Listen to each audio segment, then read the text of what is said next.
दोस्तों आज से हम क्लास 11 के बिजनेस स्टडीज़ जो सब्जेक्ट है उस पर एक नई सीरीज स्टार्ट करने वाले हैं और इस वीडियो में हम चैप्टर 1 जो है उसका nature and purpose of business उसको डिस्कस करेंगे। तो ये लेक्चर 1 है इस चैप्टर का। ठीक है, इस लेक्चर में पूरा चैप्टर तो कंप्लीट नहीं होगा पर इनिशियल थोड़ा सा पार्ट हम कवर करेंगे। तो चलिए बिना देरी करते हम शुरू करते हैं पढ़ना। यहाँ पर मैंने नोट्स बना के रखा है तो उसे हम पढ़ेंगे और उसको समझेंगे। ठीक है, तो यहाँ पे all human beings wherever they may be require different types of goods and services to satisfy their needs। ठीक है, तो ह्यूमन बींग्स जो होते हैं यानी कि इंसान जो होते हैं वो चाहे कहीं भी रहें, उन्हें अपने वांट्स को सेटिस्फाई करने के लिए या नीड्स जो उनकी ज़रूरतें हैं उसको सेटिस्फाई या पूरी करने के लिए कुछ गुड्स या सर्विसेज चाहिए होती हैं। ठीक है, तो ये गुड्स या सर्विसेज क्या हो सकती हैं? जैसे इंसान होते हैं उनको उनकी नीड क्या है? उनकी नीड है भूख। ठीक है, हंगर जैसे इंसान की एक नीड है, तो इसको सेटिस्फाई करने के लिए उसे गुड्स में क्या चाहिए? फूड। तो ये तो एक बेसिक नीड हो गई हंगर। उसे कुछ सर्विसेज भी चाहिए होती हैं, जैसे कि उसे मान लीजिए हेल्थ की सर्विसेज चाहिए होती हैं। अगर उसकी तबीयत ख़राब हो जाए तो सर्विस के लिए उसे डॉक्टर की सर्विसेज हो सकता है चाहिए हों। ठीक है, या बेसिक सर्विसेज ही ले लीजिए, आपको एक नाई की दुकान पे जाना पड़ता है, बार्बर शॉप में, या आपको अपने घर के रिपेयरिंग के लिए किसी मिस्त्री की सर्विसेज चाहिए होती हैं। तो हर टाइप के इंसान को, हर एक इंसान को अपनी लाइफ में कुछ ज़रूरतें होती हैं और उसको सेटिस्फाई करने के लिए उसे कुछ गुड्स या सर्विसेज चाहिए होती हैं। अब ये गुड्स या सर्विसेज जो हमें चाहिए, हम भी इंसान हैं, हमारी भी कुछ ज़रूरतें हैं। अब इन ज़रूरतों को सेटिस्फाई करने के लिए जो गुड्स या सर्विसेज हमें चाहिए वो हमें देगा कौन?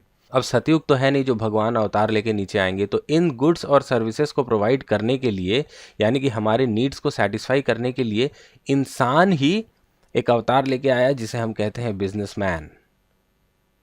ओके, तो बिजनेसमैन जो है ये हमारे नीड्स को सेटिस्फाई करने के लिए आया। वो कैसे सेटिस्फाई करेगा?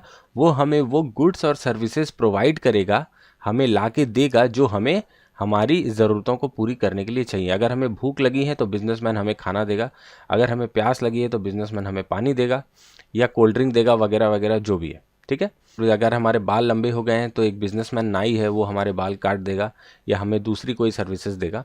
तो ये सारी चीज़ें जो है हमें बिजनेसमैन प्रोवाइड कराता है। क्यों प्रोवाइड कराता है? अब इसका क्या भला होने वाला है इसमें? इसको क्या पड़ी है कि ये दूसरों की नीड्स को सेटिस्फाई करे?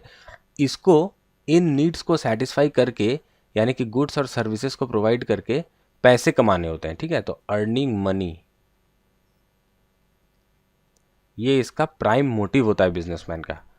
वरना ये क्यों दूसरों के लिए सर्विसेज या गुड्स प्रोवाइड कराएगा? कोई मुफ्त में थोड़ी दे देगा गुड्स। गुड्स के बदले पैसे लेगा, सर्विसेज के बदले पैसे लेगा। ठीक है, तो आगे पढ़ते हैं। Business is a major economic activity concern with the production और procurement and sale of goods and services required by people. तो जैसे कि मैंने बताया कि लोगों को गुड्स और सर्विसेज चाहिए और उसके लिए गुड्स को प्रोड्यूस करना पड़ेगा, यानी कि उसे मैन्युफैक्चर करना पड़ेगा, या प्रोक्योर करना पड़ेगा यानी कि खरीदना पड़ेगा। तो ये है प्रोडक्शन यानी कि मैन्युफैक्चर, और प्रोक्योरमेंट यानी कि परचेज। ठीक है, तो ये जो बिजनेसमैन है ये जो गुड्स या सर्विसेज प्रोवाइड करेगा वो कहाँ से लाएगा? या तो वो खरीदेगा, मैन्युफैक्चर करेगा यानी कि खुद बनाएगा, या उसे खरीदेगा, खरीद के फिर लोगों को प्रोवाइड करेगा, पर उसके बदले में वो पैसे लेगा। ठीक है, इसीलिए इसे हम इकोनॉमिक एक्टिविटी कहते हैं। इकोनॉमिक एक्टिविटी यानी कि जहाँ पर मोटिव जो है वो पैसे कमाने का हो, उसे हम इकोनॉमिक एक्टिविटी कहते हैं। ओके, अब आगे चलिए। कॉन्सेप्ट ऑफ बिजनेस तो मैंने थोड़ा सा डिस्कस कर ही दिया है, अब इसको थोड़ा सा डिटेल में पढ़ेंगे। यहाँ पे लिखा है the term business is derived from the word busy. तो ये जो वर्ड है बिजनेस, इसका मेन जो मतलब यहाँ से ये जो आया है ये बिजी वर्ड से आया है। अब ये चीज़ क्यों है बिजनेस वर्ड में? बिजी वर्ड क्यों है? बिजी तो हम किसी चीज़ में भी हो सकता है, तो ये बिजनेस के अंदर बिजी का मतलब क्या है? बिजी का मतलब ये है कि ये जो बिजनेस का कॉन्सेप्ट है ये एक रेगुलर एक्टिविटी होती है। ठीक है, अब इसको मैं एक एग्जांपल से आपको समझाऊंगा कि रेगुलर एक्टिविटी कैसे। अब एक दुकानदार जो आपने अपने मोहल्ले में हमेशा, दुकानदार या अपने आसपास किसी ना किसी दुकानदार को तो देखा ही होगा, हर एरिया में दुकान होती है। तो ये मान लीजिए एक दुकान है, ये जो दुकान है इसका रूटीन है कि ये सुबह 8 बजे खुलता है और रात को 9 बजे बंद हो जाता है। और मान लीजिए ये दवाइयों की दुकान है, मेडिसिन शॉप। ओके, तो यहाँ आप एक चीज़ नोटिस करेंगे कि ये दुकानदार जो है ये हर दिन सुबह 8 बजे अपनी दुकान खोल देता है और रात को 9 बजे बंद कर देता है। ठीक है, ये एक रेगुलर रूटीन में चलता है। ओके, यानी कि एक रेगुलर एक्टिविटी, ऐसा नहीं है कि वीक में किसी भी दिन इसका मन चाहा इसने दुकान खोल दी, फिर 2 महीने तक इसने बंद रखा, फिर 1 महीने तक कांस्टेंट इसने बिजनेस किया, फिर 4 महीने तक बंद रखा। ऐसा नहीं है। बिजनेस की जो एक्टिविटी है ये रेगुलर नेचर की होनी पड़ेगी। इसीलिए कहते हैं कि बिजनेस जो वर्ड है ये बिजी वर्ड से आया है, यानी कि आपको हमेशा बिजी रहना पड़ेगा इस एक्टिविटी में।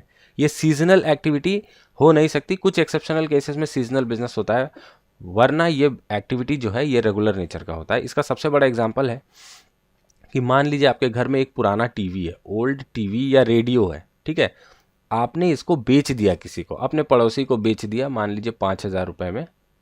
ओके, तो ये जो आपने पड़ोसी को बेचा, हो सकता है कि इसकी कबाड़ की वैल्यू 3,000 ही थी, तो आपने इसको 5,000 में बेच के मुनाफा कमा लिया, तो ये एक इकोनॉमिक एक्टिविटी तो हो गई, पर इसे हम बिजनेस नहीं कह सकते, क्योंकि पुरानी टीवी बेचना आपका पेशा नहीं है। आप हमेशा ये चीज़ नहीं करते हैं, ये काम हमेशा नहीं करते हैं। ठीक है, आपके घर में एक पुरानी टीवी पड़ी हुई थी, आपने उसे बेच दी, पर ये आपके लाइफ की एक रेगुलर एक्टिविटी नहीं है पुरानी टीवी को बेचना। ओके, तो इसीलिए आपको पुराने टीवी का सेलर या आपको पुराने टीवी का बिजनेसमैन नहीं कहा जा सकता। पर एक दुकान मान लीजिए ऐसी है जिसने पुरानी टीवियों को खरीद कर बेचने का ही धंधा शुरू करके रखा है। ठीक है, वो लोगों से उनकी पुरानी टीवीज खरीदता है, उन्हें थोड़ा मोड़ा रिपेयर करके फिर उन्हें आगे दूसरों को बेच देता है मुनाफे पे। तो उस केस में वो एक रेगुलर एक्टिविटी कर रहा है, वो उसी एक्टिविटी में इन्वॉल्व है, इसीलिए वो पुरानी टीवी खरीदने का और बेचने का बिजनेसमैन कहा जाएगा, पर आप नहीं जिन्होंने अपने घर का पुराना टीवी किसी को प्रॉफिट में बेच दिया। तो यहाँ पर बेसिक डिफरेंस समझना है कि बिजनेस जो एक्टिविटी है वो एक रेगुलर एक्टिविटी है जिसमें बिजनेसमैन जो है हमेशा बिजी रहता है, इसीलिए ये वर्ड जो बिजनेस है वो बिजी वर्ड से आया है। ओके, अब चलिए देखते हैं आगे क्या लिखा है। तो जो एक्टिविटीज़ होती हैं ह्यूमन वांट्स को सेटिस्फाई करने के लिए, उन एक्टिविटीज़ को 2 कैटेगरीज में बांटा गया है। पहली कैटेगरी है इकोनॉमिक एक्टिविटीज़ और दूसरी कैटेगरी है non economic activities. Economic activities जो होती हैं उनमें जो मोटिव होता है, हमारा मेन जो ऑब्जेक्टिव होता है, लक्ष्य हमारा होता है अर्निंग लिवलीहुड, यानी कि हमें अपना जीवन चलाने के लिए जो पैसे कमाने हैं उसके लिए जो हम एक्टिविटी करते हैं उसे हम इकोनॉमिक एक्टिविटीज़ कहते हैं। और इनमें आते हैं बिजनेस, प्रोफेशन और एम्प्लॉयमेंट। तो ये तीनों इकोनॉमिक एक्टिविटीज़ है, इसके बारे में हम नेक्स्ट लेक्चर में डिटेल्स में डिस्कस करेंगे, इन तीनों का डिफरेंस भी देखेंगे। ठीक है, और नॉन इकोनॉमिक एक्टिविटीज़ जो होती हैं वो पैसे कमाने के लिए नहीं की जाती, वो लव, सिंपैथी वगैरह से की जाती हैं। जैसे कि एग्जांपल है, आपकी माँ आपके लिए घर में खाना पकाती है, ठीक है, तो वो किसी पैसे के लिए या प्रॉफिट कमाने के लिए नहीं होता, वो प्यार से करती है, आपके लिए जो ममता होती है उसके कारण करती है। तो ये जो कुकिंग हमारी मम्मीज़ कर रही हैं हमारे घर पे, ये नॉन इकोनॉमिक एक्टिविटी है। ठीक है, और मान लीजिए कि आपने किसी बुज़ुर्ग इंसान को रास्ता क्रॉस करवा दिया, रोड क्रॉस करवा दिया, तो ये आउट ऑफ सिंपैथी है। ठीक है, आपने उसकी हेल्प की है, तो ये नॉन इकोनॉमिक एक्टिविटी होती है। और इसमें भी लोगों की वांट्स पूरी हो रही है। देखिए यहाँ पे जो आपकी माँ आपके लिए कुक कर रही है, उससे आपकी जो हंगर है वो फुलफिल हो रही है, सेटिस्फाई हो रही है। ठीक है, तो पर ये नॉन इकोनॉमिक एक्टिविटी में आएगा, क्योंकि आपकी माँ ने ये जो कुकिंग का काम किया है ये प्रॉफिट कमाने के लिए नहीं किया है, इसलिए ये नॉन इकोनॉमिक एक्टिविटी हो जाएगा।